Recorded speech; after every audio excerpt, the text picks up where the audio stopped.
world that Ernest J writes about often has as its source and center a feeling for life in a place called the Quarters, that area of a plantation once set aside for the housing of slaves. Most men and women who lived in that world never expected to leave it. Even the dead stayed interred in the Quarters' own tiny cemeteries.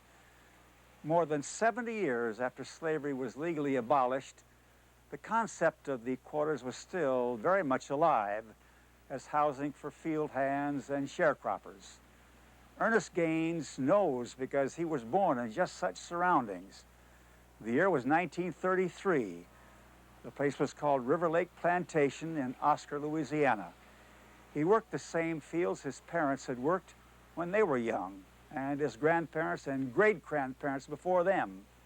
But then, when he was 15 years old, Ernest left the Quarters. He got out, and he began to write about that world. His early work reached only a small audience, but then he published a novel about a 110-year-old black woman called The Autobiography of Miss Jane Pittman, and it brought him worldwide recognition.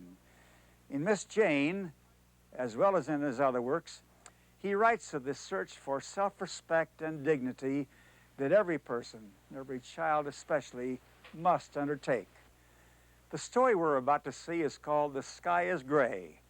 It's about a young boy and his mother who take a simple yet momentous journey from the Quarters into town on one cold winter day in the early 1940s. It's a day that will bring some powerful lessons to our young hero.